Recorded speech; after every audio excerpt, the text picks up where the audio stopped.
Okay.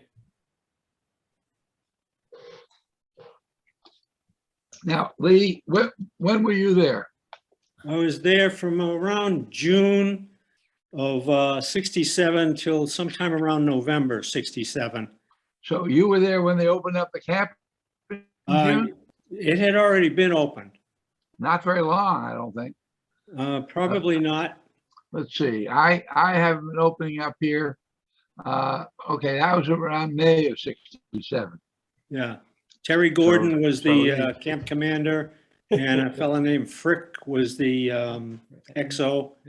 Yes, And he became bricks and board. camp commander after that. Yeah. Did, There was Nikki? a few nurses there. is your spouse over there? Yeah, she is, and she'll slide this way a bit. Hello. When did you start being the nurse over there? I believe I started there in July of 67, right after I graduated from high school. Okay, But of course, that I'm very new there, so I don't know that many people or anything. Chances are I met you probably, but I know Captain Gordon and Frick. Friggs, but I thought maybe later on he become a captain.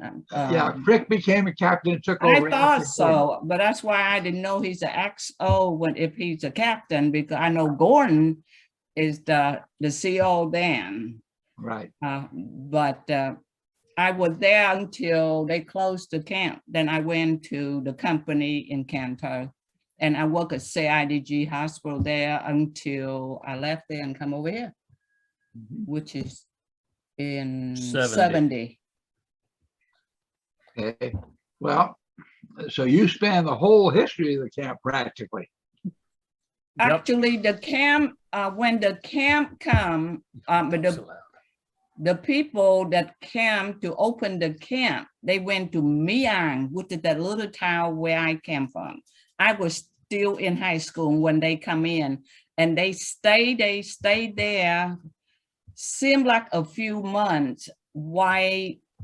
I'm not sure they waiting for the camp or they wait for something, but they stay in the town of Miang, which is, how far is that? Probably about 10 kilometers west. Yeah. If that far, I'm not sure how many kilometers west we were. And they stay there for 6, 7 kilometers.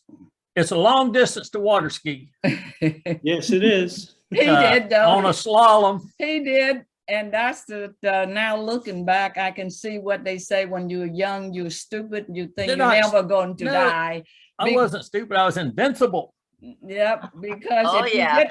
when you get out the camp, that is the enemy territory all the way till you get to town. And he ski all the way down. I think they're in shock. They didn't know what coming, because we don't have water ski. Nobody water ski there. So they didn't know what. But It wasn't my presence on a slalom water ski. It was the flowered bathing suit that she had made for me that I was wearing.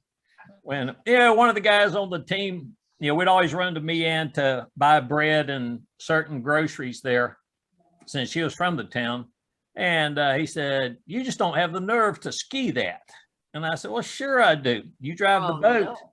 no. And so we did. We took off one day and I skied down there, went through the town, and I told him he better not go back or they're gonna get him, because they know he went down. That he But- gonna have to come back. well, we did. It was, it was something to do on a hot day, and it worked out all right, I guess. But I figured they were in shock to try and figure out what was this guy doing being pulled behind a boat. So, and I grew up on water skis, so that was not the issue there. Maybe they thought you were being punished. I got chewed out when I got back for doing it. Where I just don't, I had to use some logic at that time. I was 20 years old. I said, "Listen, we're going so fast. If they couldn't have hit me shooting at me. So what was the big deal?" And not looking back now, not the smartest of things to do, but seemed like the thing to do at the time. But No, so that was, I forget how many kilometers it was down there, but it did get a little tiring going from Mida to Mian. And Well, it was a nice straight trip. you know. it was, I tell you. Now, we passed a couple of water taxis and, being the good American, thoughtful individual I was, figuring they were hot, I just put a spray of water all the way across the boat when we went past it to cool them down, figuring they were hot riding in that boat. But in those days, you got to Mida either by helicopter or by water taxi, or you get an airboat, whatever, but there were no highways, which they do have there now since we've left out. But there's a highway right across the river from where the camp was. So, Wow. yeah. When you were replaced as in the Capo or RDSA, I love. Glenn Rose was the guy who replaced you. I don't know if you actually met him when you transferred over, but Teresa, who's here, is his widow. Oh, She's okay. on the line. Rose, I remember Rose. Now- I know Rose. No, You did. I know That, the Rose. guy with the The blue eye, Macri big guy? blue eyes and blonde mustache. Well, he didn't have a mustache then. He's the Macri I guy. wish I could Yeah. show you his We have a pictures. Rose with oh, him. no, he was working with the RFPF folks. He's a special forces or he the Macri? Yes. Yeah, he was a lieutenant with Special Forces. He was a See, third Rose, lieutenant on the I know team. Rose. That's, Okay. yeah, I remember Rose. Well, he wasn't there. He was there pretty early Uh, on.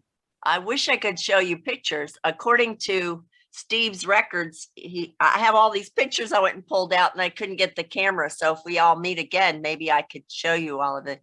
But There was a hole between Lee and Glenn of almost 5 months. I don't know, because I don't have another officer there. Okay. Because Well, then Lee, that's why, well, Tuit said she remembered him. That would have been before my time. I got there in 69. August or something like, or September of 69 69. and stayed there till we closed the camp out. yeah, Or we turned it over to the RFPF. And felt bad for the CIDG troop because they're going to take a big pay cut when we left. Let's see Yes, here. Perkins. there you are over here. Yep. And August that's your 16th. time. So the Capo, There, Lieutenant Lee, Young, Lee was here, Bill. and you were also the subsector advisor. oh, And then Okay. there's a there's my 5 month guy. Yeah. there's a 5 month Rose. hole between the two of you. Yeah. Maybe there was another guy over here.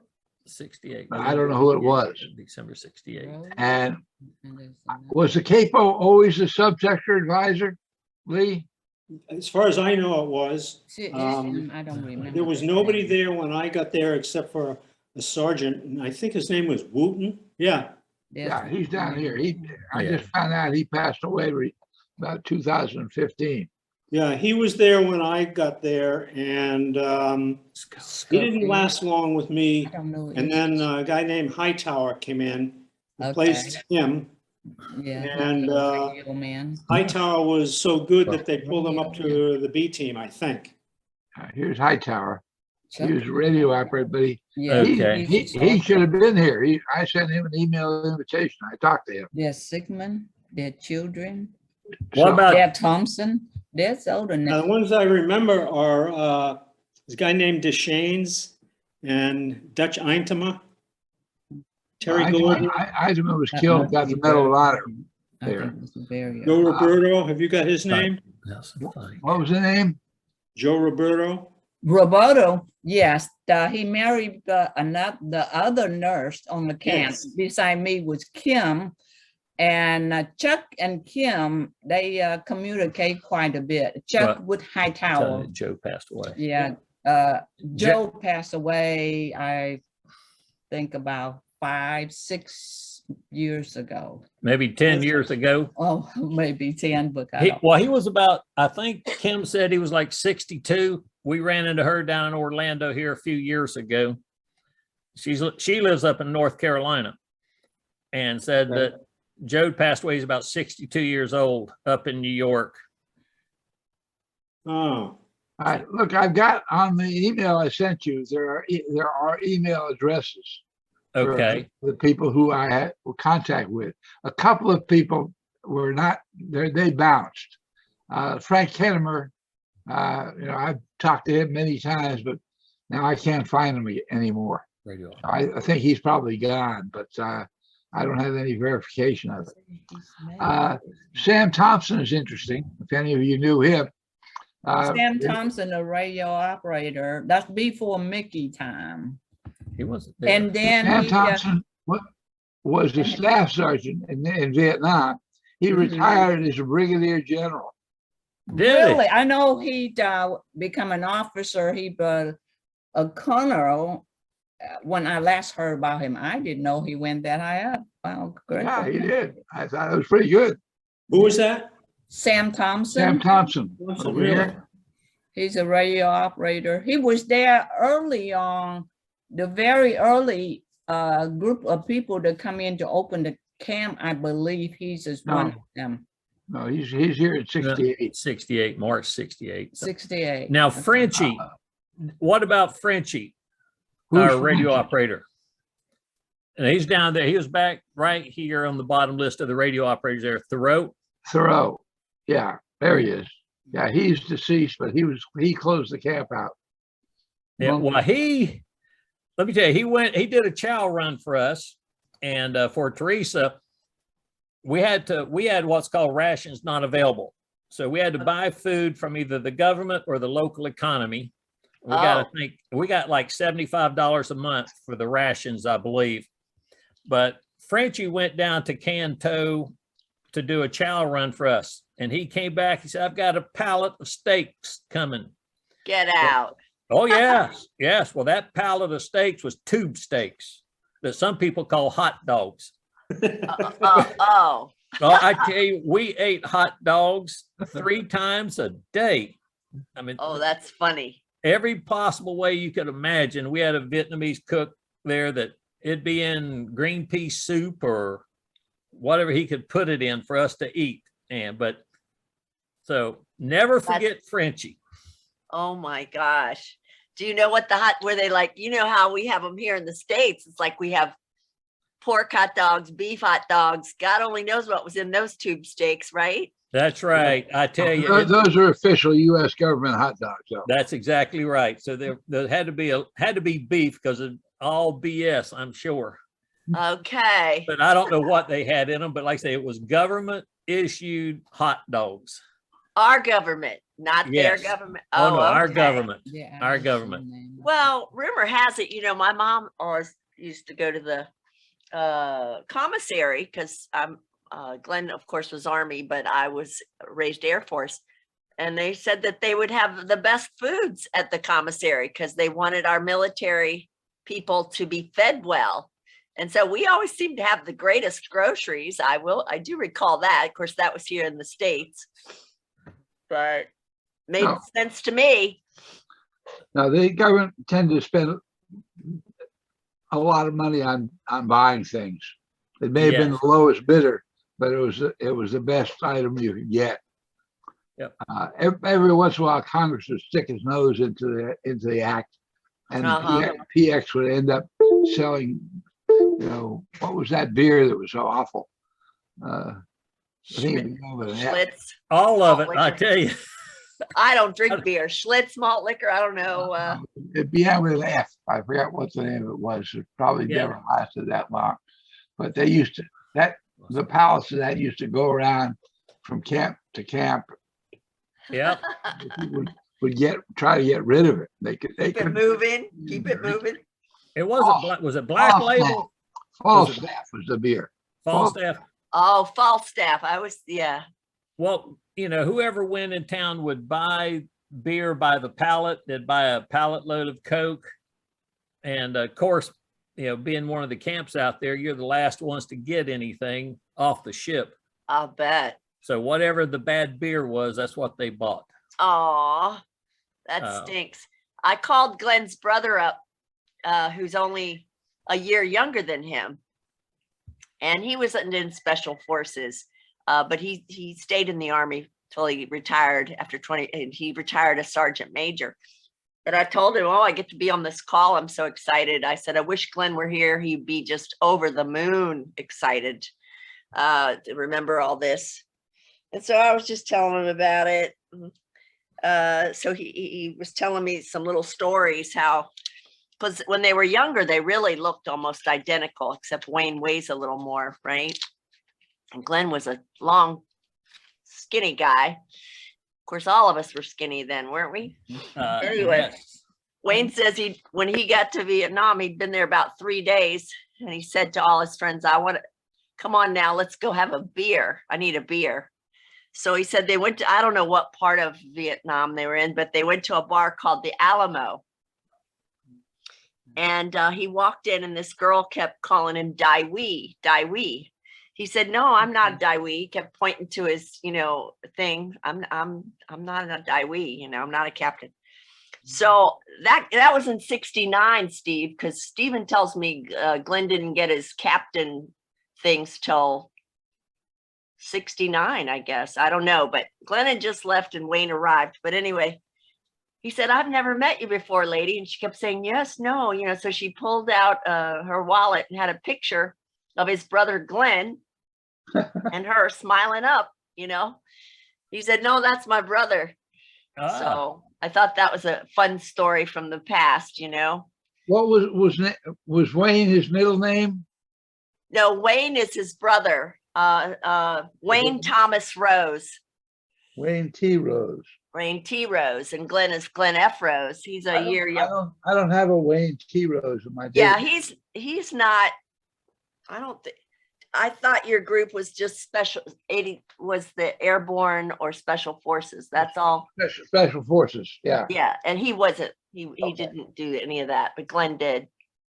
Yeah. Okay. He was I was laughing about your water skiing expedition, Mickey. Where did you get water skis to use to go down the river to see your bride to be? Here's Robo. this guy named Finney, Uh-huh. who just passed away a couple of years ago, Stephen was telling me, but he went on R&R down southern part of the country, and he borrowed this set of water skis. Okay. They were just laying there, and he figured, maybe we could use them at our camp because it was right on this river. And we had been using a piece of plywood for a ski. We could ski from one bunker to the other bunker, which was, probably 3 or 4 football fields out there during lunchtime. But so anyway, he found this pair of water skis, and I was teaching the guys how to ski, how to get up on this small powered boat and things. And we had a lieutenant work with us, and he was pulling us one day, and I was one skiing. He went by, was going to grab the ski, and accidentally ran over it with the boat, cut the ski in half. Uh-oh. Well, I was the only one that could slalom. So, I see. but Well, too bad. Glenn would have loved that. but yeah, the skis were borrowed. I see. You guys remind me though, when I hear these stories, it reminds me of the old comedy I've watched so much of, MASH, where Radar would, wheel and deal to get things for the MASH camp, right? Uh-huh. Hard to tell. Radar was nothing compared to our grounders. I'll bet. I'll bet. I mean, if I could be a fly on the wall. There were a lot of borrowed items in country. You're That were- so funny. Do you Well, hear him? we didn't steal them. We manufactured Oh. them. We just borrowed them. We'll get them back to you. What's left of them. Oh God. But when you're 20 years old, your perspective is very different. Like you said, this bulletproof thing, Glenn certainly was. Yeah. Thought he was, even up till the day he left us. Yeah. He would Yeah, How love many, to how go. many villagers in that area were making VC flags for us? Is that Hey, I right? brought back an original. No, I don't believe it was original. No, actually, the guy that bought it from me, he swore that it was hand stitched, but I don't know who stitched it. there's a gentleman in North Carolina that was paying tremendous amounts of money for clothing and souvenirs from Vietnam. Uh-huh. I mean, now Tuet, my wife, had, when she was in country nurse there in the camp, she had a double-breasted tiger's outfit. Her fatigues were the tiger fatigues. Woo! No wonder she caught your pip eye. on them. And so, but he gave her $200 for that I set. have no idea. And It was. Hard. there you go. There you go. Oh, my goodness. That one's like it was sewed with a sewing machine now. No, that's this side, the other Yeah, side. mine was hand stitched. But Did you sew that? no, Okay. I didn't sew it. The camp, I sold him the VC flag. Mm. Now, that is the flag. Your camp didn't have that flag. No, That's a BC flag. Okay. That's a You know, VC At flag. con. Okay. recently there was some guys on TV were talking. These really knowledgeable newscasters, and they saw the flash, the 5th group flash with it yellow with the 3 red stripes. And the guy said, well, I wonder why they picked those colors. And this moron said, well, you know, the colors kind of clash. So they just like that red and yellow there in the middle of the black. It's just colors that clash. That's why they picked it. And I thought, you know, if you'd done a little bit more homework, you probably would have said, oh, that's because that was the flag of South Vietnam. Well, they had to do a Wow. little bit more homework than that, because I talked to George Morton, who was the first commander of the provisional unit in Vietnam. And he said he had TDY teams from the 5th group, from the 1st group, and from the 7th group in Vietnam that he was in charge of. Yeah, Wow. originally it was that solid black flash up there, and then, That was the 5th group. The yellow was the 1st group, the red was the 7th group. yep, And then people made up unauthorized flashes, and Morton went down to the tailor shop and did that one. Oh. okay. Hello, Mike, are you live yet? speak.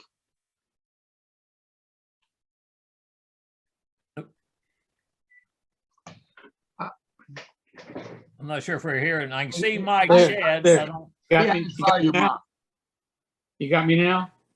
I Yeah. got your hand. Okay. I'm sorry I left in the middle, but I had something else that I had already planned, so I come back to you. How's it going? We're good. We came from a hayfield to be here, so we're good. Okay, A good. hayfield. Okay. Boy, when you retire, now I retired as a PA, my wife retired as a nurse in 2012 and 2013, but we'd bought a farm decades ago, and so we still chase cows and bale hay Wow. and Yeah. follow Good for you. grandkids around. We follow grandkids all over the darn country.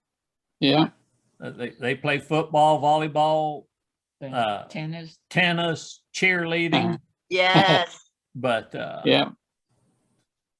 no, where Did are you living, Mike?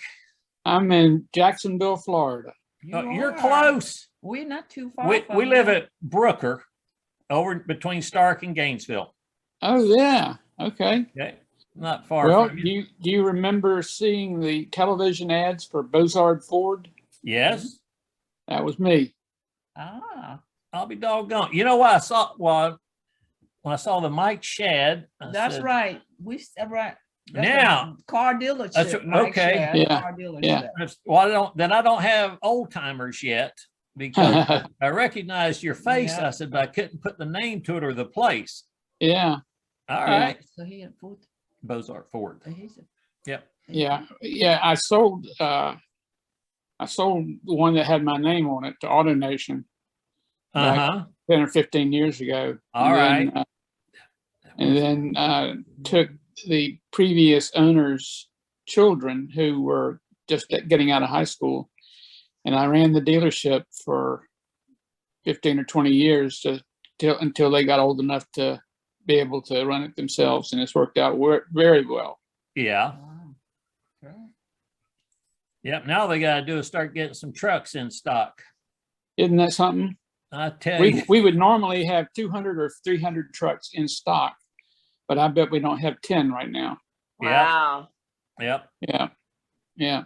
Yeah, Mickey wanted to get a new truck. He had the last 4 he bought in 2002. Yeah, But Truck. I'm not getting rid of it. It's got the 7.3 liter power Yeah. stroke in it. yeah, yeah, yeah. But Murphy Ford they want to buy it. And I said, nope. They want to trade it in. I said, nope. I mean, it's too good of a truck to get rid of. I just need a new road Next time- running truck. Next time he starts to bother you, just tell him to call me. I'll do that. I will do that. I tell you what, now I've got a name. That's Wait. funny. Lee, where do you live? I live on Cape Cod. Okay. Oh, beam me up. Mhm. I'm Uh, down here in Washington roasting alive. I love the Cape Cod air. Gee, Yeah, it's pretty good right now, but it's still humid. yeah. Yeah. Mhm. Not as bad as it would be if I were in Boston or Southeast Asia. Yeah. No, well, Southeast Asia and North Central Florida is about the same right now, I think. Yeah, yeah. I have some pictures of your wife when she was very young as a nurse. Oh, I let's just see. can't find them. Oh, darn. I had so many pictures to show you guys. This is Teresa, but I can't get the camera. But if we get together again, I surely will. No, I have I found one picture.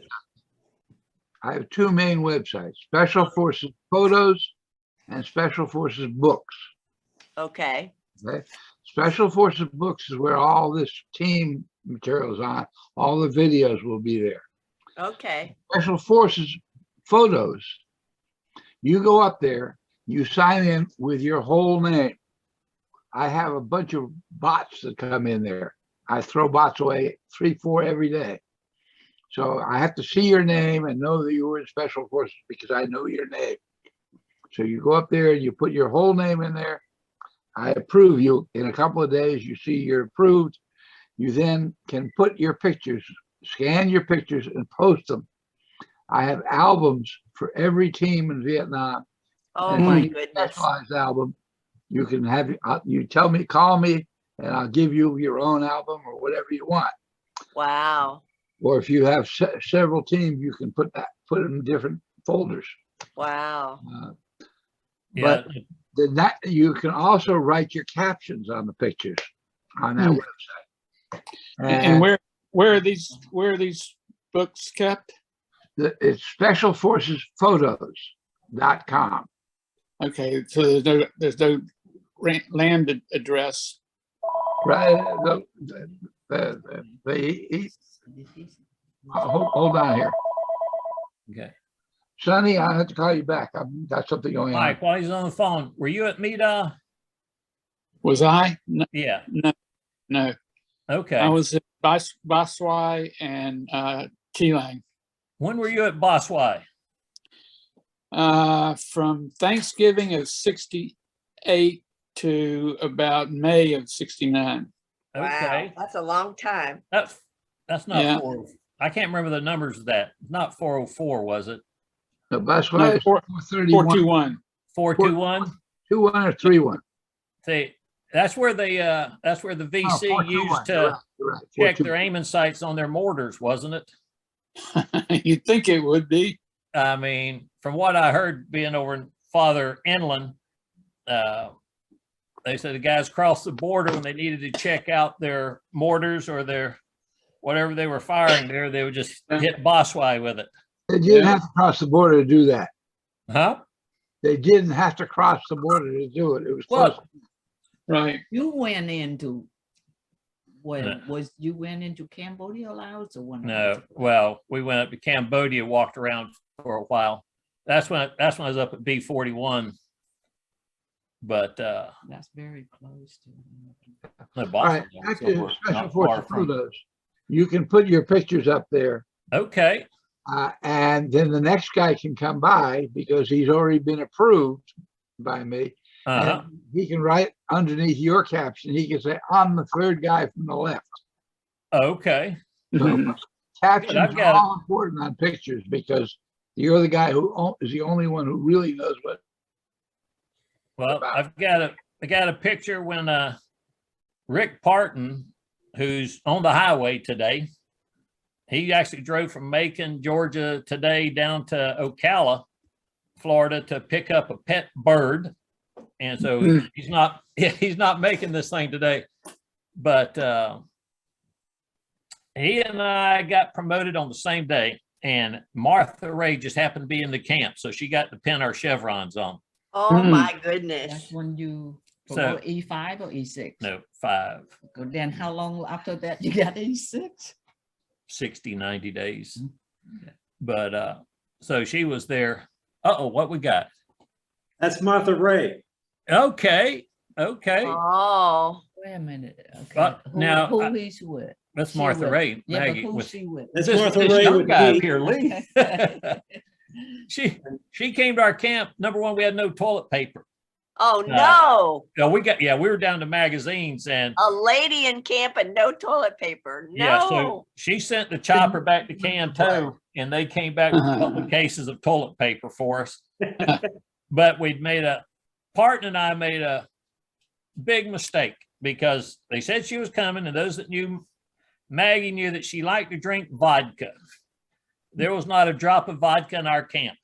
Uh-oh. Yeah, she'd tip a little bit. So team sergeant, this guy Allison, sent me and Parton down to Meehan and said, get some vodka, bring it back.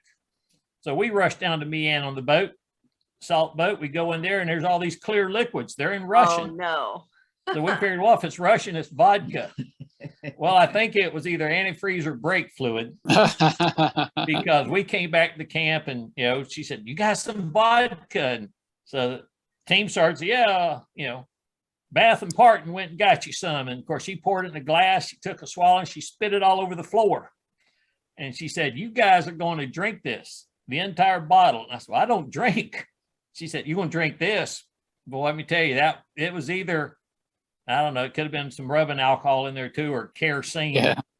Boy, that stuff was bad. Oh, that's terrible. You were Yeah. a radio operator at that time. Pardon me? You were a radio operator at that time. Children, Childry, children. we Radio call him Bones, and Frenchie. No, you were a radio operator, No, I was weapons man. a weapons man. Okay. Yes. Well, the other camps, when Maggie came there and they didn't have vodka, they had medicinal alcohol.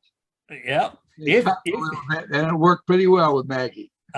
Well, we didn't. I guess our medic wasn't thinking fast enough. That, of course, I don't know if Parton was there when she came. Mhm.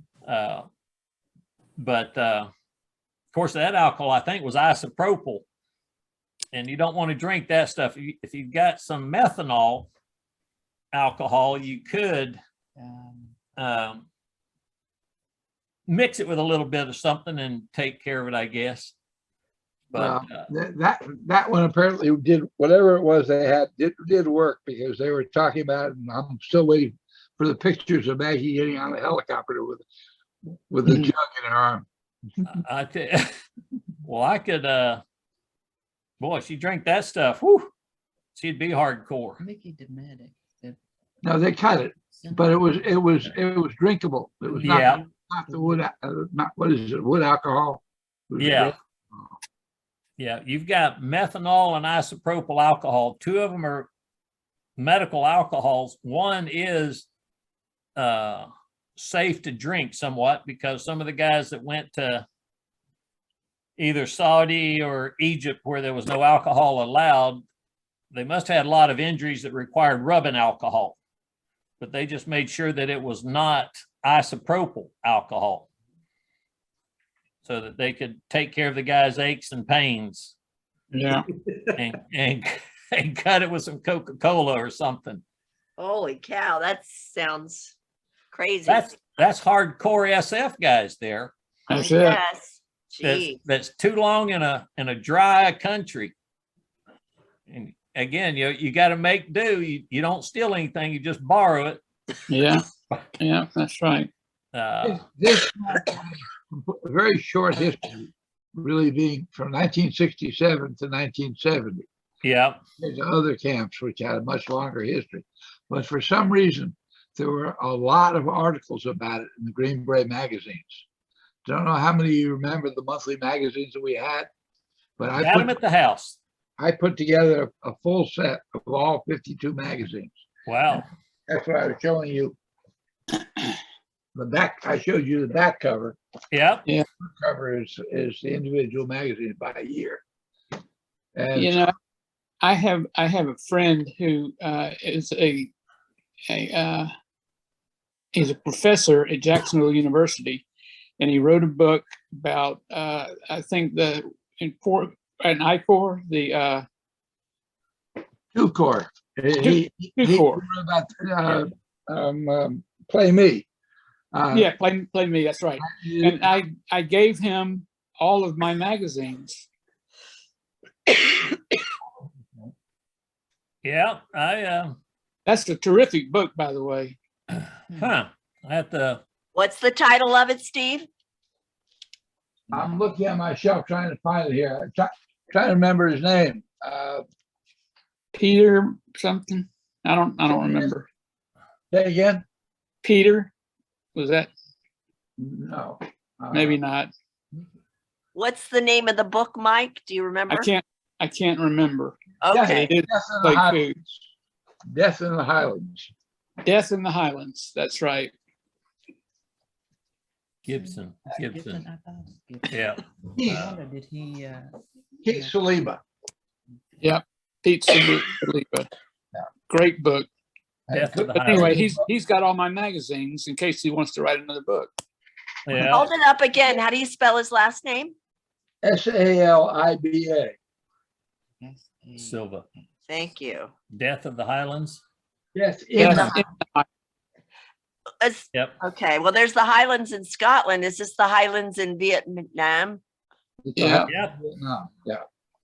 that's a high course. Yeah, up in the high Keith has court. written a number of articles for the different things that I've done. So, No, but I was talking, we were talking with Stephen earlier before you guys got on that we went back here a number of years ago. Since Tuitt's family was from there and they were still living at the time. And you wouldn't know there'd been a war there. Cause I spent the afternoon, I guess, or most of the day sitting down talking to some VC doctor, and he had a little store. We just talked all day drinking tea. Isn't it Wow. something? But they were looking forward, but there were highways where there had been no highways, bridges over rivers where they used to have ferries, interstate highways, in Saigon, the big old billboard, some mall, don't remember the name of it, all in English, at Is it- 150 stores. Outlet Mall. the Yeah. 150. Wow. And if you want to see, if you want to get your cataracts removed, they had the ophthalmologic surgeons, cardiac surgeons, Wow. all in English. Carpal That's in tunnel, Saigon, not in. LASIK surgery. Yeah, they had LASIK eye They do surgery. LASIK surgery there too. I Now- wouldn't do it, but they advertise, they do LASIK Sure. surgery there. All right, this is, When you went back, were there any restrictions on going back? No, Mm-mm. matter of fact, now we would check in with the police or at the hotel, they would hold our passport, but we could go anywhere we wanted to go at any time. We rented a car and a driver. We They- went from yeah. Saigon all the way up to Dalat. See, Well, we went up to Nha Trang first, the embassy is moved to Hanoi. It's no longer in Saigon. but they had a counselor's But they have office the there. counselor office and we have to check in with them and we have to give them the address where the main place, which is my home, where we going. I guess in case it's a problem, they can call us right back to Sure. Saigon. What year was that you went and visited? Not that long ago. That 07 that you went, that's when May you have been. went. No, I'd already had the cancer surgery. You already have it? Yep. So 08 then? What- Maybe, well, I had it in 08, so it might have been like, I don't know, 2009 or 2010. Maybe. 10. We went back and, And that's when he Then- went back, but I went back in 2018. no, back when Clinton was president. No, that's the first time, but Yeah. I'm talking about the last time I was there was like 2018. Yeah, I when your think the sister 3 passed years away. ago. And really, you can do anything, go anywhere you want to. Well, we hired a driver figuring it wouldn't be safe as you guys remember, if you ever drove downtown anywhere, it was just like going through a bowling alley and you're the ball and all the pins are the people. But it was interesting in that when we were in Saigon, started across one of those crazy streets, and this tourist policeman had it on his shirt there, name tag, tourist police. And he ran out and he stopped the traffic so we could walk across the street. Wow. Without getting hit. If you walk up to the curve and, you know, Yeah. it's just so crazy, car to go everywhere, and then he just walk out there and he just say, wait, he walk out there and stop everything so we can cross. Yeah. Yeah. And now when Tuit would go back out to that little town, you know, she dressed down because it's so hot, just like everybody else, but they knew she was an American, even the Mhm. locals. They were going to cross the creek when they're going out to the grandmother's old place, and the little girl there was a sampan, and they said, could you take us across this canal? So she ran in the house and said, Mama, there's this American woman wants me to take her across the canal. Now, Tuit did not speak. Her sister did all the talking. So, but it was, like I say, we went to Nha Trang. There was one bunker near the airport, military base there, that was still there. And they had a sign up, you cannot take a picture of this bunker. We did, but everything else from the war, I mean, Oh, the buildings are gone. all the Air Force bases, they just stripped, it was gone. Mm. And this guy said, you know, I don't think he was a colonel or something in the Army there. And they just said, you know, we're going forwards. You know, they're looking forwards. They wanted American businesses in there. They wanted American universities, but not paper mills. So I found that interesting. They want professor. They want professor to go back and teach them, and in the university, so they learn thing. Right. Just the paper, Mhm. Yeah. right? Now working at University of Florida, I took care of a student who was from North Vietnam. Saw him a number of times. His mother was a ophthalmologist. His father was a colonel in the Air Force. Huh. Of course, his mother got to come over and visit him one time, but Dad, he never got to leave. Yeah. Yeah. Uh, Now, what kind of doctor were you? I was a PA, Okay. physician Physician's assistant. assistant. Yeah. Yeah. Sure. Yeah. Graduated from UF. Went back after I got out of the service. Hung around for a while farming and thought, man, we're going to get hungry if we keep doing this. So, went up to UF and went to the PA program there at UF and did some private practice and wound up going back to UF at the student infirmary and staying there for almost 30 years. Wow. Wow. Well, somebody's got to take care of those poor deformed co-eds. Yeah. I Yeah. guess so. Yeah, I guess so. Well, Lee. Did any of our guys mention having Agent Orange or Parkinson's disease? Husband and wife. Not yet. Now I haven't gone back to the VA. I know I did go for the Agent Orange evaluation Yeah. a number of years ago when I saw this thing. One guy said, you need to go. So I went in, they said, my God, where you been for 40 years? Well, I have good insurance through the university in the state. Mike, we lost your video, but Sure did. I don't know what. There it is. There you are. all right. So I we, wish I had my video, y'all. I mean, my camera. Yeah. but now the Agent Orange, I have had the cabbage done, the coronary artery disease. Yeah. But the insurance we have, there's no deductible or anything. And I thought, well, maybe I'll swing by the VA one day and, tell them, because that is related to Agent Orange. Yeah. But Yeah, I haven't I done it. I'm still walking, I've- talking, breathing. depending on I've the got- camp, there's a lot of problems with Agent Orange. The people I've talked to here, and a lot of the people who are not with us anymore. Teresa, Yeah. Yeah. Glenn had his exposure. He sure did. But I will just tell you a quick capsule of it, but I could tell you a lot about it, Mike, or anybody else. But God bless him. He's clipping along. He was always fit and, always kept moving and was healthy. And of course, he's smoked and drank like a sailor or an army man. I don't know what you call it, but you know, that was his thing. He liked to play pool and throw darts. He was just a man's man like that. But yeah, he was at work one day and he was having problems breathing. I don't know. So he went to the doctor he walked over to the doctor's office. He was in St. Louis at that time. And the guy says, man, one of your lungs has collapsed. You need to go right over to the hospital. We should send you in an ambulance. He said, I don't need no ambulance. So he drove himself to the hospital and they put him in and they hooked him up to something because his lungs, they reinflated it, I guess, but one of them kept it kept producing fluid. So it took 10 days. Everybody poked, prodded, did everything. They couldn't find anything wrong with him. At first they thought, well, he has lung cancer. It's gotten him from all these cigarettes, you know, through the years.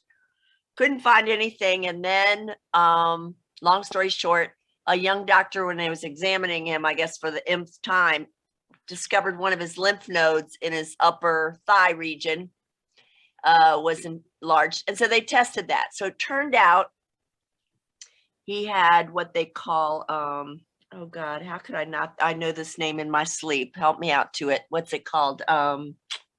Prostate cancer. Is that lymphoma? Oh no, it was a lymphoma that's only in your bone marrow.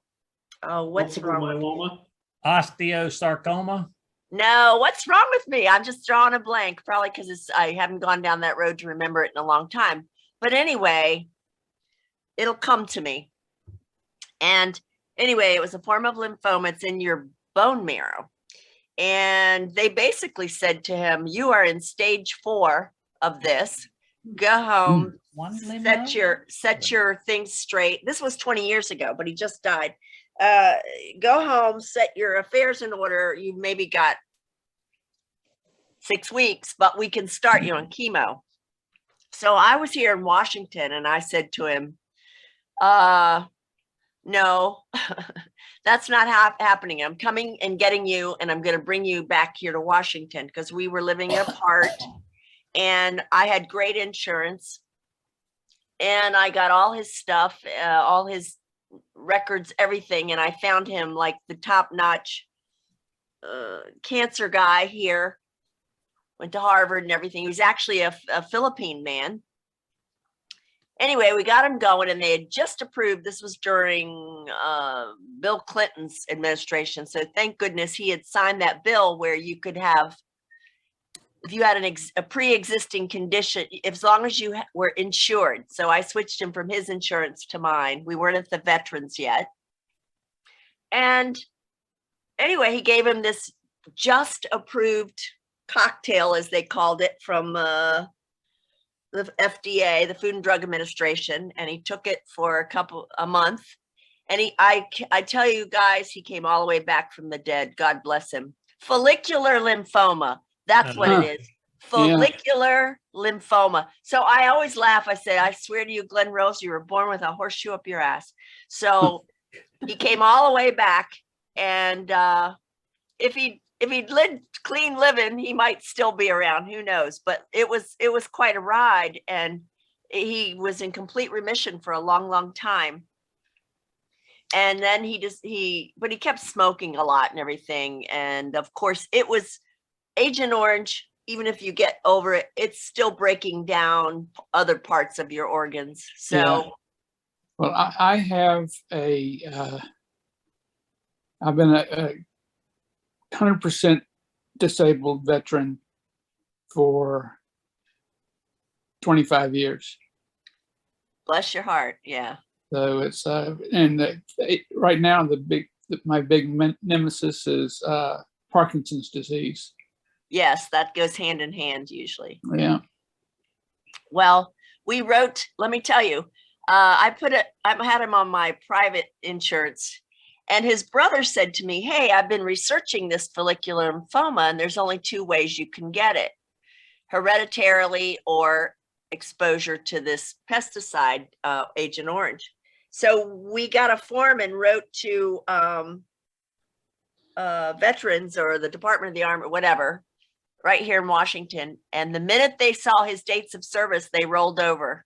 Yeah. Yep, exactly. yep, he was exposed. So he was considered 100% disabled from that point, but he actually lived very productively and did pretty well.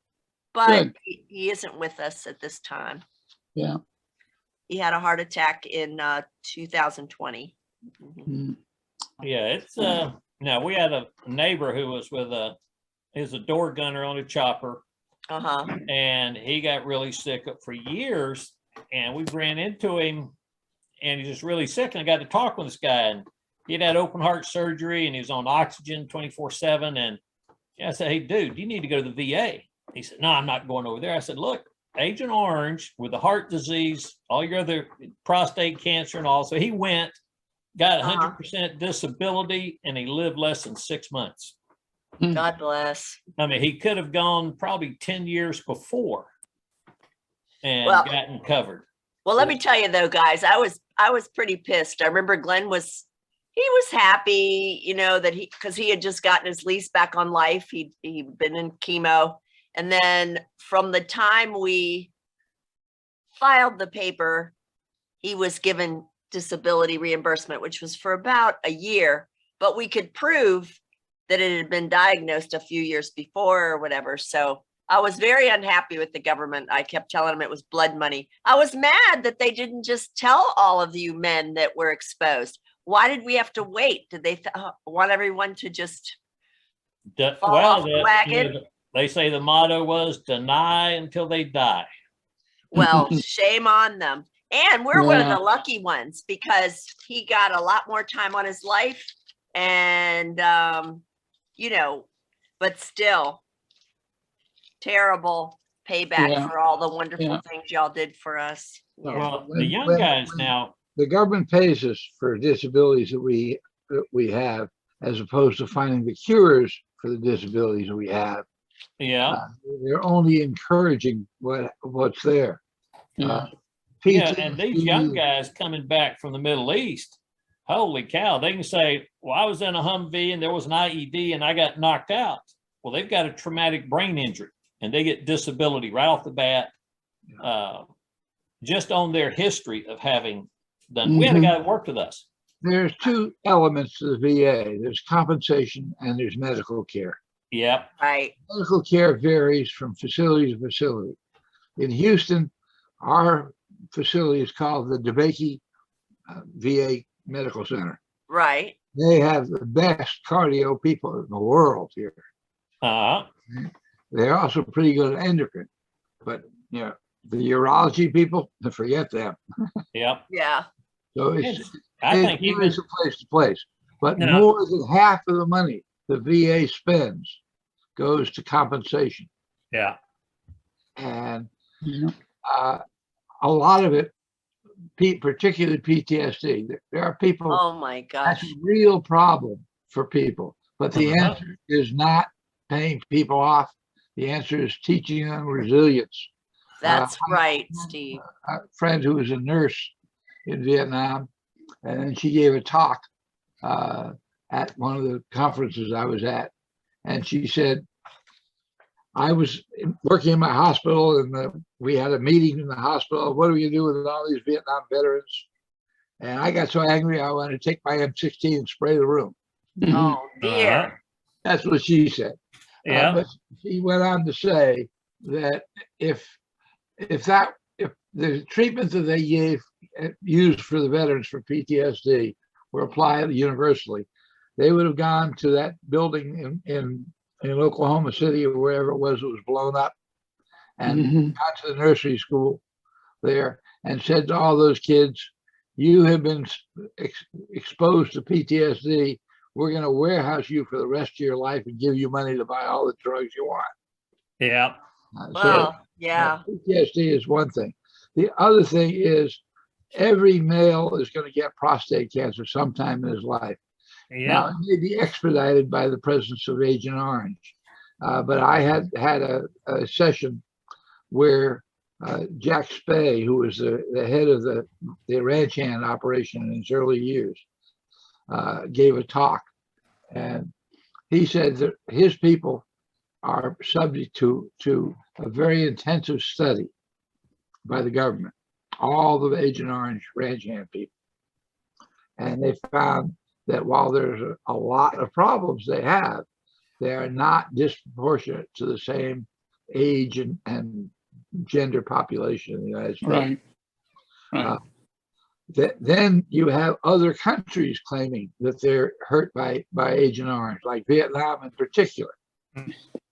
We are spending millions of dollars to clean dirt in Vietnam Yeah. because of the previous Agent Orange exposure.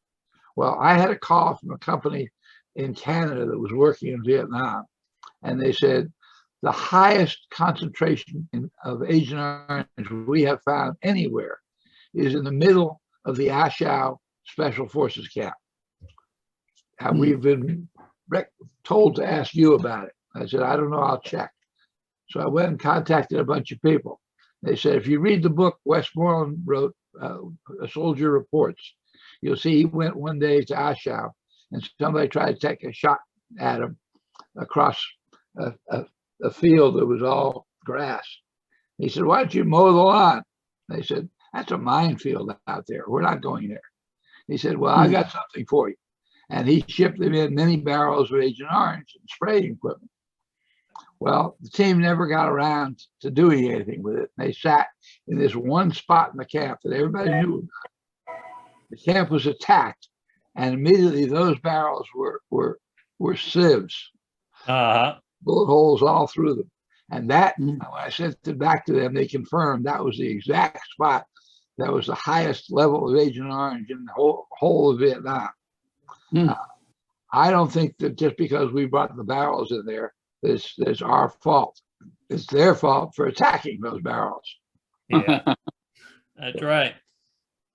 Well, there's a wonderful documentary on Agent Orange, and it was first used. I was just looking in my notes in the phone.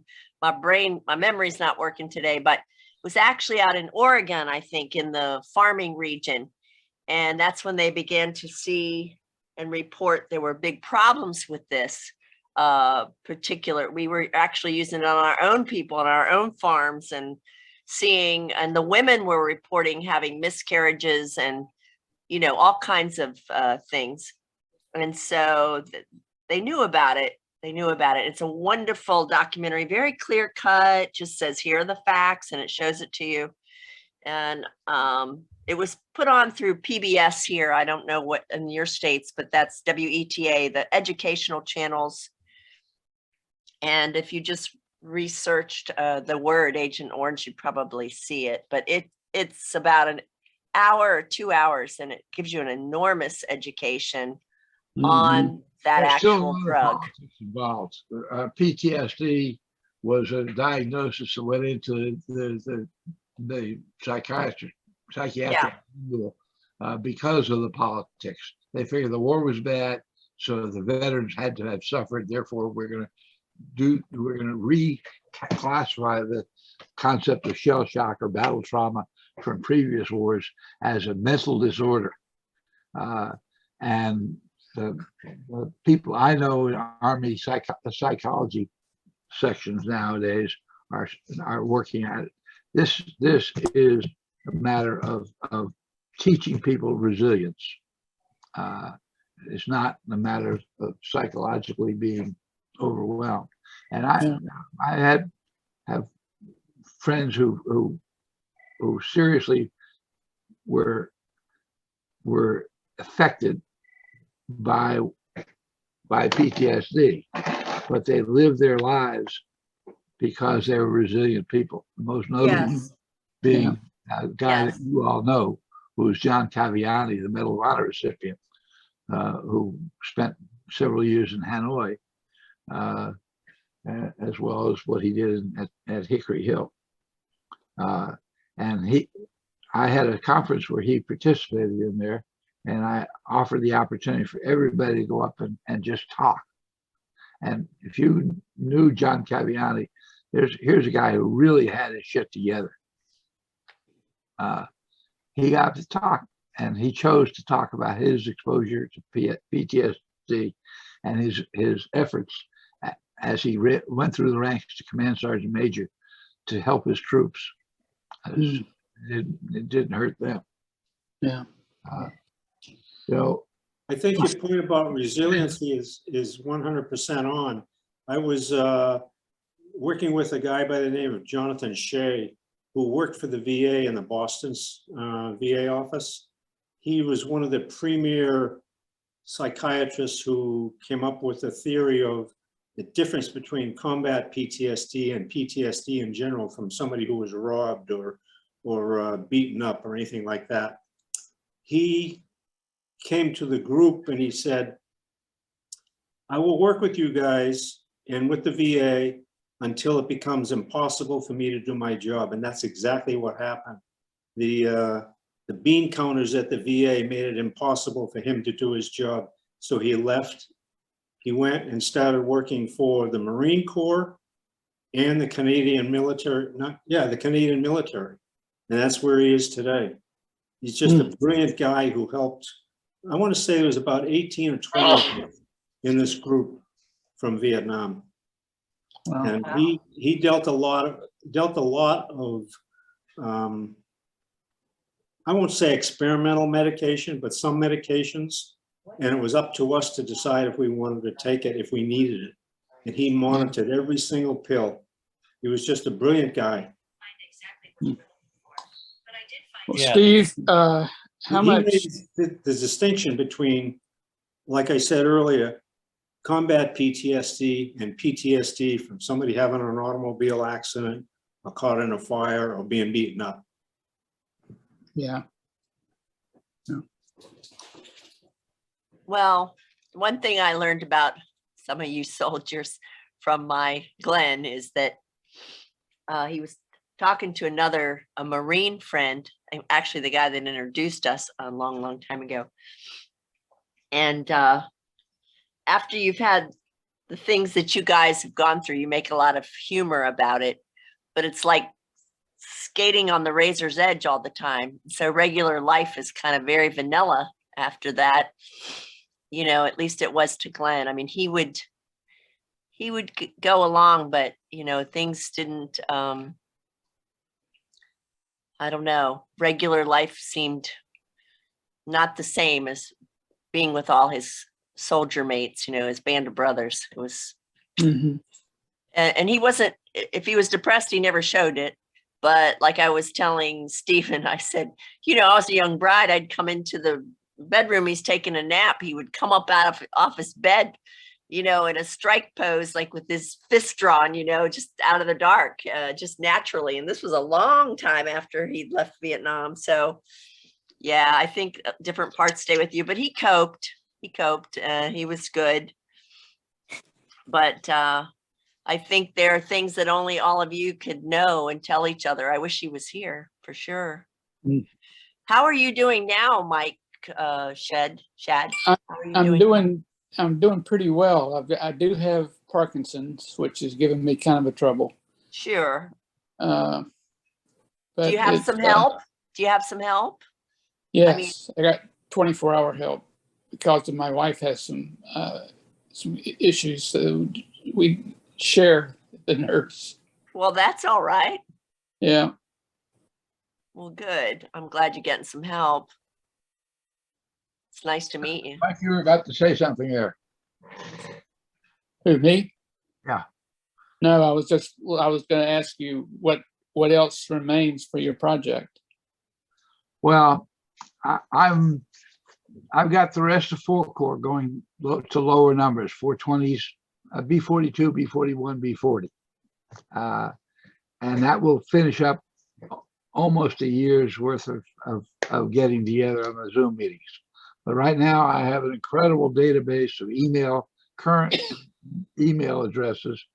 I think I was not as good in doing 2 Corps as I've been in other areas. So I may go back and do some of the 2 Corps camps, which are dear to my heart because those were my camps from my time in Vietnam. Yeah. And I've got more projects, more things that I'm doing today than I've been involved in many, many years. I just so much stuff going on around me. I can't quit. I can't. No, you can't. Because there's too much going on. I, Steve, So Steve, are when you were still in working? 2-Corps? Steve, when were you in 2-Corps? I was there 67, 68. All right, let's see. I had a brother was in the Mike Force up there, Playcool Mike Force. That was right across the street from me. And Okay, I went home with a very good friend. We came back. He was on extension leave, and I was on terminal return here, ETS. And I went back to his house in Washington, met his family. We went to the Pentagon and talked to the career people over there. And they told him to get out of Special Forces. And he said, hell no. He went back to Vietnam and he died within 6 months. He was killed in the Mike Force. He was a great guy. yeah, But I was the assistant S5 and S5 in Playcool. The guy who preceded me was a guy that many of you know, Jim Morris, the author of War Story. The one that says the difference between a fairy tale and a war story is a war story starts out with this no shit. yeah. Anyway, he saw me get off the plane. He says, "You're my ticket out of here," and Yeah. took me under wing. And that was Now, good. are you doing the special projects, the SOG guys? I've already done it. I've written a lot of things, mostly lists of people. Uh, But I published a book called Who's Who from SOG, about okay, 6,000 names there. And that's sort of the Bible for everybody in SOG. Checks out somebody who says they were. I published books listing everybody at every TDY team that came into Vietnam. uh-huh. And I reprinted the 7th group because I found material to make it even more interesting. I have reprinted the Green Beret magazines. That's something that everybody should have. And if Mike, if you gave away your magazines to Keith Saliba, Yeah. he may be a nice guy, but I wouldn't have given him my magazines. I really didn't think I had any need for them. I didn't know that you were around. Well, it's always interesting to go over them again. I keep finding more and more things that pass. Yeah. It's like having a high school yearbook. Yeah, Yeah. You know, don't really want to get rid of it. I'm looking forward to going and seeing all the pictures on that site after you clear me. And maybe I got a lot of pictures of Glenn playing volleyball and things with the guys. And the other Well, thing some is, of us had hair in those days. about 8 years ago, I got involved with a group. Well, actually more than that. I got involved with a group of people in 2004, and we did a conference in Boston that was very interesting, and it's up on the internet. It's 36 hours of video, lousy video, but good sound. And as a result, we got together in 2013. We went to another conference at the National Archives, which we really didn't like. And we tried to decide what to do. And I said, and they asked me to host a counter conference. And I said, hell no. That was the most expensive party I ever threw. Now I'm not doing that again. But why don't we just write a book of what these people should be saying and what they are saying and why we're not happy with what they're saying.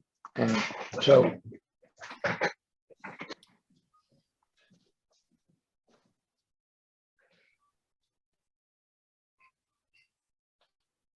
You got quite a library there, sir. this is the book that we produced, our Okay. response to the conference in 1963.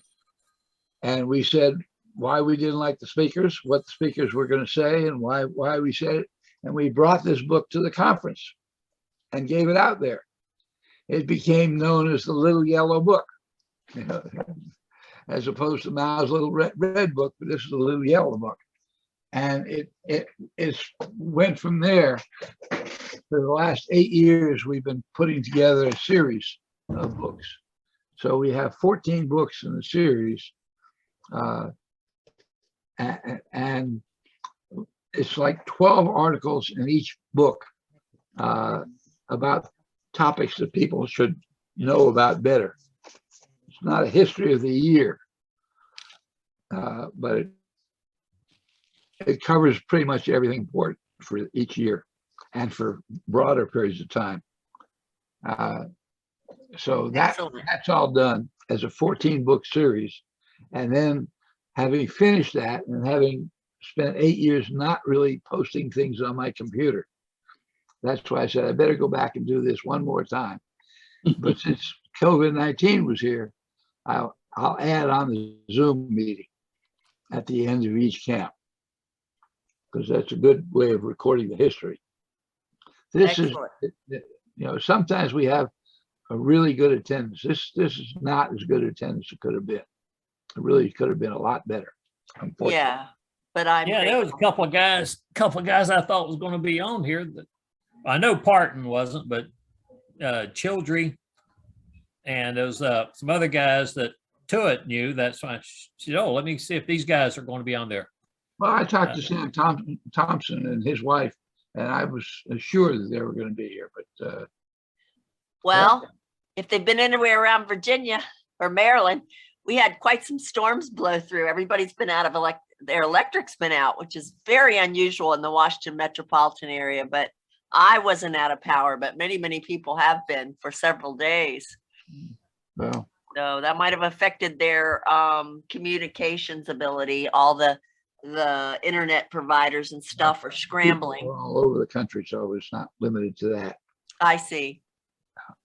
But there are other projects going on, and I am in the process now.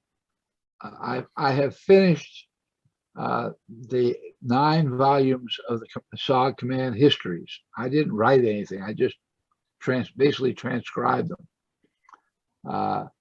And then that will be followed. I'm waiting for 25 more pages from the National Archives, which has been pretty well shut down due to COVID-19. But I have, again, 9 volumes from 1973 to 75 from the DAO. And then I have about 18 volumes of MACV Command histories from 63, I guess, to 73.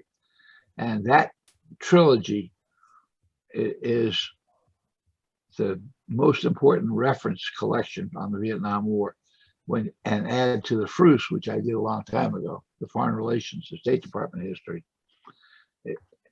How these people write books about the Vietnam War without having the intimate access to all these documents that are in those things escapes me. They shouldn't have been writing all that crap. It was wrong. Right. Just a lot that they just didn't have. You can't take 10,000 pages of Xerox material, which sometimes had words cut off because it was Xeroxed slightly off the copier. You can't find anything in that, much less really absorb it. And that's the most important primary document that's out there. On my computer, I can search those documents. 20,000, that's just a start. 20,000 pages, I can search them in seconds. The guy asked me one day, and I hadn't really been thinking about it, but one day he asked me, "Do you know anything about the D Company packet?" And I said, "No." And he explained to me that in 1967, I guess it was, that MACV wanted to add 1 company to each line battalion. And he wanted to know the details of that plan. While he was talking to me, I put D Company packet. I put the word packet in my search engine. and came up with about 20 hits. I opened up the first hit in 1967, and there was every piece of information he wanted to know about the D Company packets.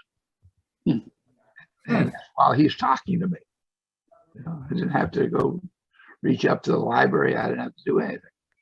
Wow. And to have that kind of access to information, or not to have that access to information if you're writing about the Vietnam War, doesn't make sense. Well, you've certainly used multimedia, all this stuff that we curse sometimes. You've used it to a really great advantage here, storing and logging and, making this information available. Will you be working on Monday?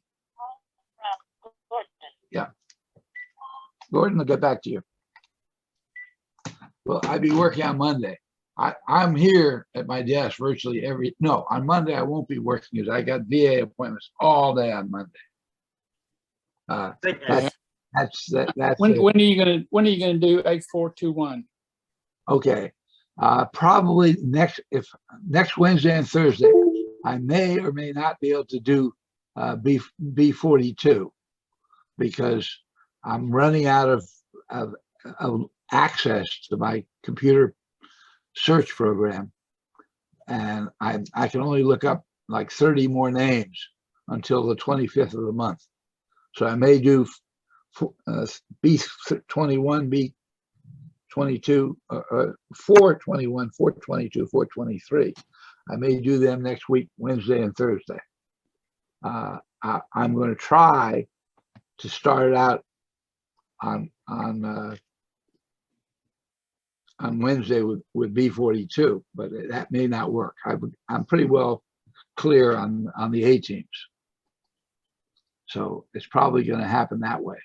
I just don't know if I can do enough this weekend to do B42. Hey, Steve, is there a way, if you don't have a scanner, to get some of these photographs to you? No, not really, because you would be giving me a lot of work to do. How And about if I bring it to a facility that has a scanner? anybody can scan it. But look, I'll tell you one thing.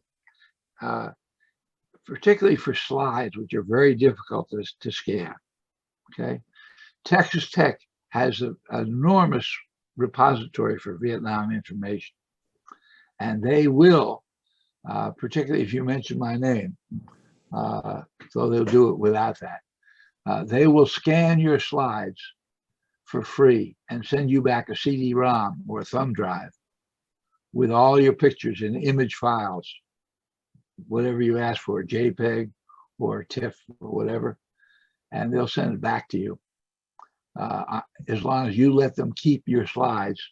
And I recommend that you provide them with a text captions for the slides so they know what was going on. They would probably do the same for photographs, but frankly, you can buy a scanner for 150 bucks. Yeah. And that's practically, If you have the office chain called Office Depot up there in that part of Massachusetts, Lee, they do it. That's where I take my stuff here in Northern Virginia, because I don't have a scanner either. I need to get one, but. I mean, you can give it to them to scan it. What do they charge you? $1 a page or something like that. 150 pictures is a scanner. Yeah. No, they're not that expensive, but yeah, you're right. You can't put unlimited amount. It racks up, but it's a way if you had a few you wanted to put on there. Get 2 Hewlett-Packard all-purpose printers over here. Both of them have scanners built in. And I think they cost, less than 150. They cost less than the scanner because Hewlett-Packard wants to sell you ink. God, they steal.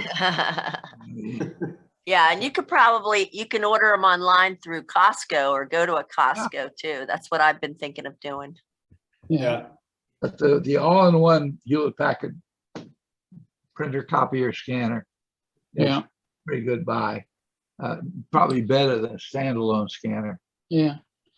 Unless you're specialized, like I am a little bit. I've got some scanners up there that are really neat. I just bought them. I bought one and I liked it, but it wasn't as good as what the other one can do. So I bought the other one, and it's got a tripod with a camera up here, and you put your documents underneath and you just go click, click, click. That's cool. So that's pretty good because you can do a big page with that. Wow. Steve, I'm gonna have to drop off.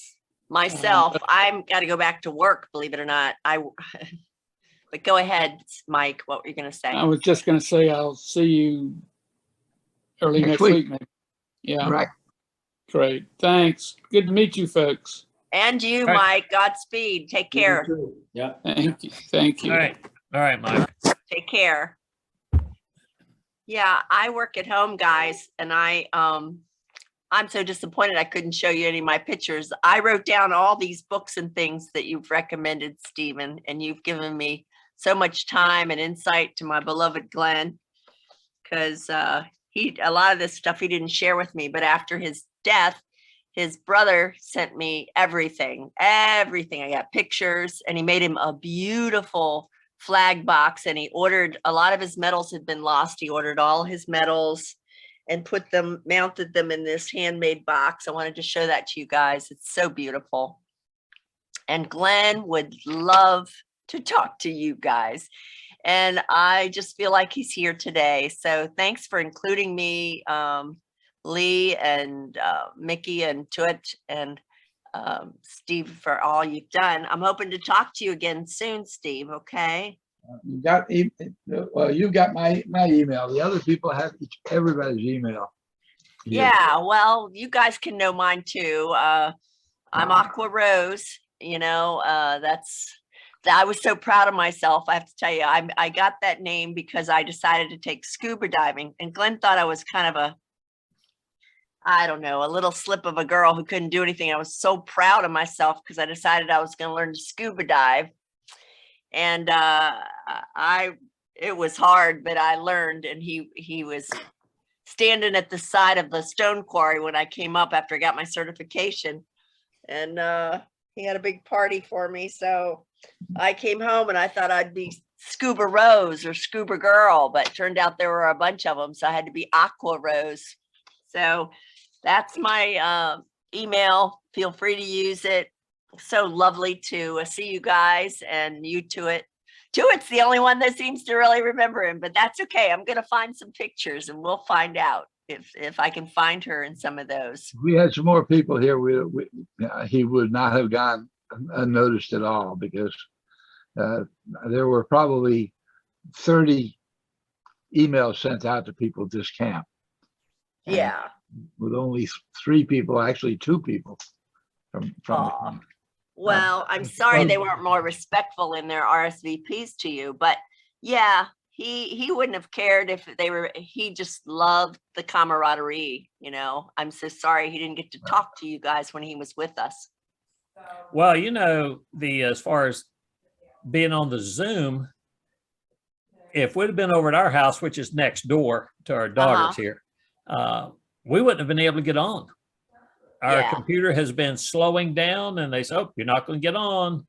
So that's why, since my daughter's on Zoom every day, she's with the IT department at UF. Oh. So I came over. We're over at her house. Cool. So, but I don't know why the guys did not get on. They may be computer illiterate like me, or they may have poor service or slow service where they are. Yeah. And just not be able to. Or an old computer. Be an old fart that can't do any of this stuff. Hey, y'all don't look so old to me. They're shy, and some of them have VA appointments that conflict. That's right. Not when I could. And then the other group of people who forgot what they were going to do the next day.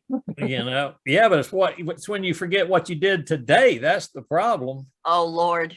Sometimes I'm crossing the room and I'm like, well, what did I come in here for? That's right.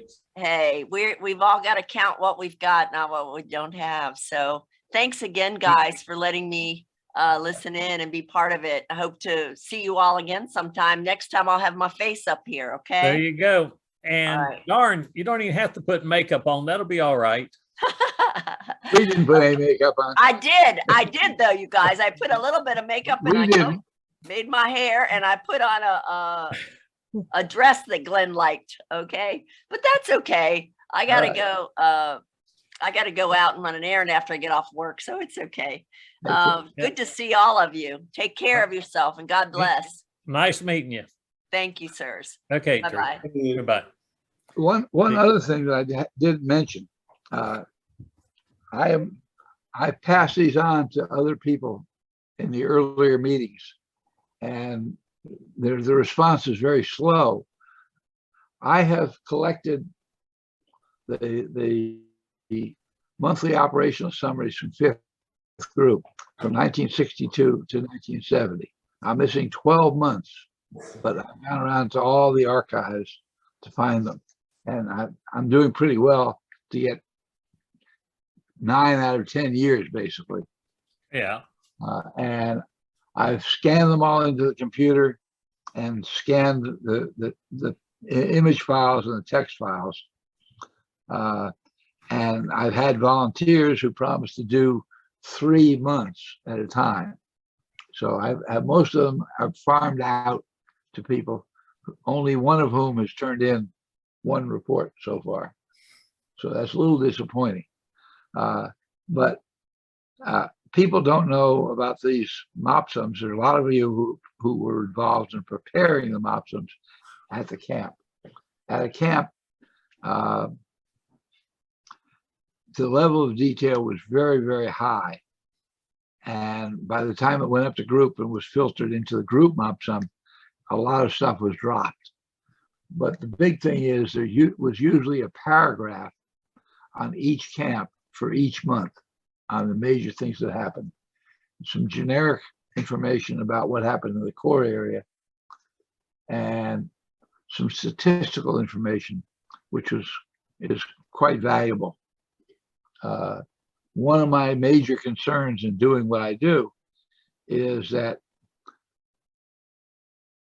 when Splash Kelly wrote his book on special forces, he had the same name, same camp under 5 different names in his book. And that was Nam Dong, which was Roger Donlin's camp, which didn't have very much life in its history. So I set out to make sure I knew exactly who was where and when. Mm-hmm. And fortunately, I can go through these things. And for example, let me take a particular time. Let me take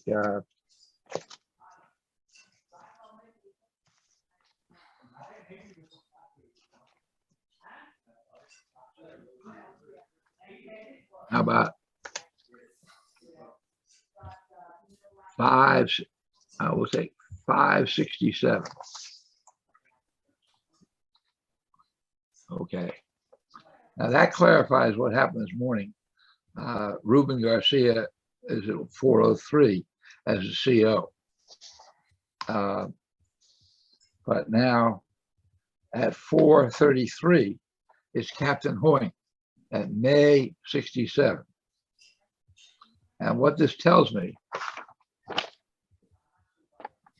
4 core camps on May 67, just Yeah. one out of 100 pages of that MOPSUM. So I can tell that Hoyt's counterpart was Lieutenant Dang.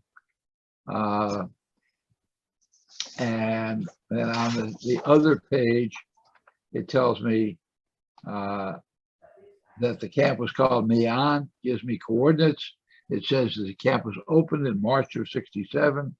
Tells me there are 2 officers and 6 enlisted Vietnamese special forces, 3 officers and 11 enlisted SF NCOs, the CIDG numbers, There's no airboat company at that time. There's no security platoon, and there's no capo squads or Mike forces listed. So I got all that information for every single camp for every month in Vietnam. So it Huh. makes it a lot simpler to sort of find out who was where during, each of the time frames. And I hope that someday I'll get this whole mess transcribed and put onto probably not paper, but probably onto a thumb drive. So, You know, that would be great, because you mentioned a little bit about, especially with the SOG guys, people say, oh, I was in SOG, and no, they weren't. Some of them weren't even in Vietnam. Yeah. But brother of mine, my oldest brother, who's actually still living, was in CCN a couple of times. He got one of the Halo inserts.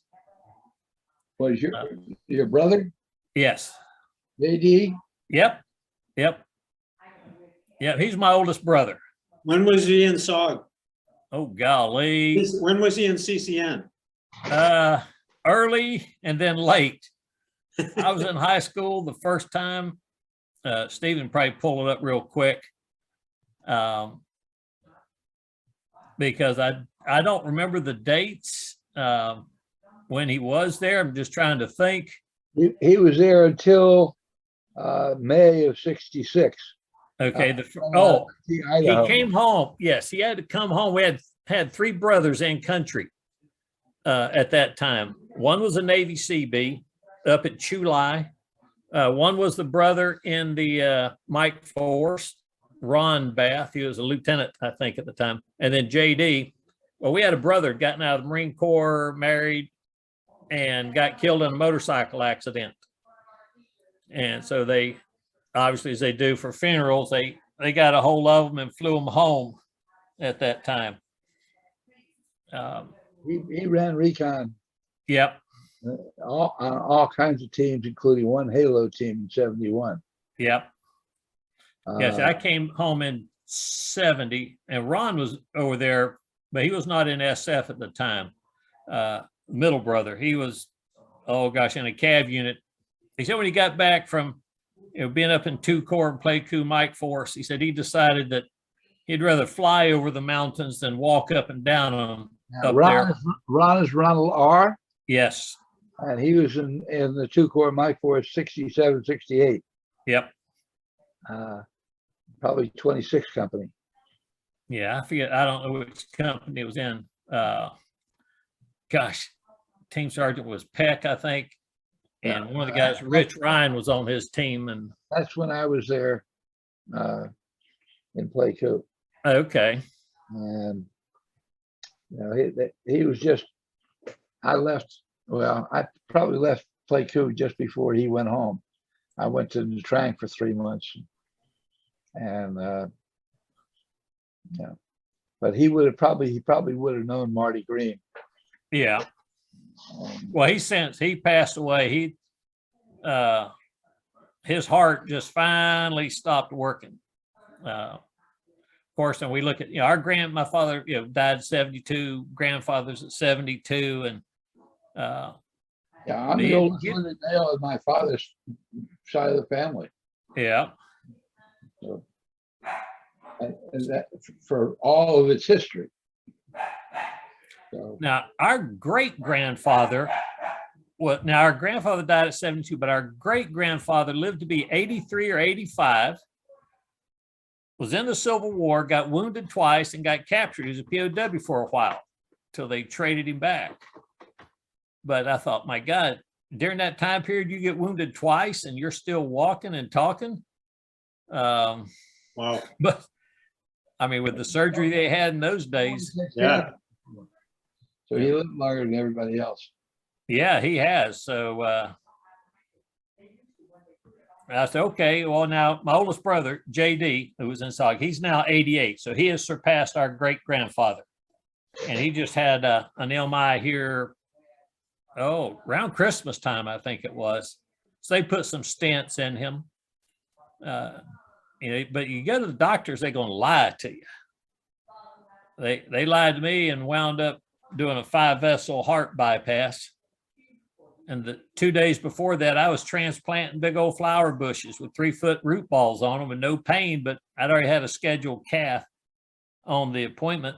So went on February 13th and failed that sucker. And then they held me in the hospital and they cracked my chest the next day on Valentine's Day. But it's all good. I got my stents, and they showed me a video before I went in. They said, "You're going to do what? Where?" Yeah. And my mother had regular heart surgeries. She had valve problems way back when, and she had deep scar in her back with pieces of bone cut out. Now Yeah. they go up your thigh and put in a new valve in your heart. Yeah. Amazing. Now they can go in your wrist. The guy that did my heart, did the bypass, he said, now we can go in and do a heart valve through the going up through the artery in your arm, and the right arm, because it's shortest right into the, he said, we could go right in that now. I said, my gosh, brother of mine, another brother, they all have bad hearts. He had a bad valve after having open heart surgery, and they went back in, but they had to crack his chest to go in and do them in those days. So, but they've got everybody then in our family right now has had some heart issues, but that's okay. I can still go out and chase the cows around a little bit slower. But Lee, I'm a refugee from Lexington, Massachusetts. From Lexington? Yeah. Really? I'm here in Houston. I have never had to shovel a driveway since I've been here for 40 years. Thinking on that was really good. you do not have the Massachusetts accent. Oh, no, I went up until the time I was 10. I was not in Massachusetts. So that was formative years in Upper New York, Rome, New York, Long Branch, New Jersey, Philadelphia, where I was born.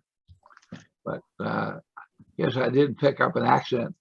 When I went to language school for Vietnamese, I think I'm the only person who came out speaking Vietnamese with a Texas drawl.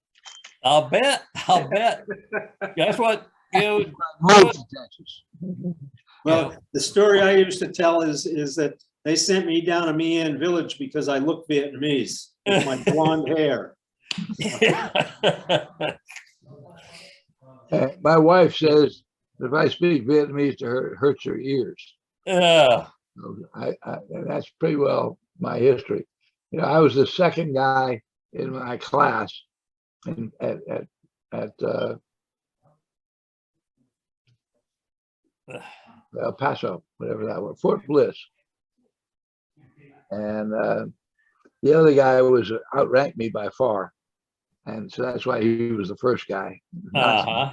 The rest of us weren't by rank. But I went to Vietnam with this trained in Texas Vietnamese. I had 3 interpreters working for me and a counterpart that wanted to practice his English. So my Vietnamese really did not go very well. Yeah. Well, I got to the point where I could understand it being around the CIDG because they were always going to teach me how to speak Vietnamese. Well, it's that tonal language, which is very difficult to get all the inflections just right. But I tell you what, those guys, I didn't trust them for a minute. I said, yes, you're going to tell me something to say, I'm either going to get shot or hit, go up talking to someone. But now Tuit still has some cousins over there in Vietnam, and they'll call, and of course she has trouble understanding them, and they have trouble understanding her. When The she's schools speaking. now are teaching them all North Vietnamese dialect. Oh, it's well, it'd be like somebody from South Georgia and somebody from Boston sitting down trying to talk. Well, You say we're both speaking English, but goodness. What you hear is when they're talking to each other or talking to themselves, and then they mutter it to themselves, Baki. Yeah. Yeah. Yeah, they hate But, the North Vietnamese, even if they're Southern Vietnamese who just happen to have been migrated. yeah, A lot of racial or regional animosities. yep, and still is. I mean, Yeah. you know, she has a cousin that's a businessman, and so we talked to him about the government and whatnot, and he said, well, the way our government's set up is the more money you make, the more taxes you pay. I said, well, that sounds kind of familiar. But he is a businessman, but Well, the more money you make, the more of a target you become. There's current arguments in Vietnamese news is that some lady who was supposed to be the richest lady in Vietnam has been arrested. Her husband divorced her. There's some minister somewhere who's trying to get her property, and the husband is cooperating. okay. Well, hopefully it's not down in Mian, because there was a lady there, a friend of Touette's, that her father was the big cheese in the Cao Buddhist group, and they're kind of the warrior class of the Buddhist. So, and she's been back. She's not back, but she has been to the States several times on just coming over on tours. Now, we tried to get her mother to come over when she was still alive to see the grandkids, be her grandkids. And we kept getting turned down, and I actually had to speak to got a guy from the U.S. House of Representatives, talked to him. He said, all right, let me see what I can do. And he called the embassy in Hanoi. And so I had to call them, and they said, well, nope, she doesn't qualify to come. And I said, what is she, a 75-pound terrorist? It's like, There's a guy working in Saigon, I think, at the consulate. And if you didn't pay him, you didn't go. yeah, We applied 3 times for my wife's niece to come here. And we said, Yes. want her to come here for a visit. We will put up a deposit, sizable deposit to make sure she goes back. Oh, yes. Can you hold on one second? yeah, They wouldn't do it. well, we tried to get her mother, and I was on the phone with them. I sent all the paperwork, and, they said, well, I said, listen, she's not coming to stay. I said, that woman, every day she'd get up with her little group of ladies, friends, and they'd have their hot tea in the morning, sit there and eat their cookies, and they would talk. I said, now she comes over, the only person she could speak to would be Touette. Even though she did try to talk to me when I was there, and I couldn't understand half what she was saying, and I could not speak it enough to talk to her, but never got her over here. And then when we did go to Vietnam, the plane was packed full of Vietnamese people going home. And some of them were in wheelchairs. And we said, my gosh, how did they get to come over? But her mother could not. And That's before 9/11. Stop the recording here. We'll just keep on talking. yeah. And so, but we had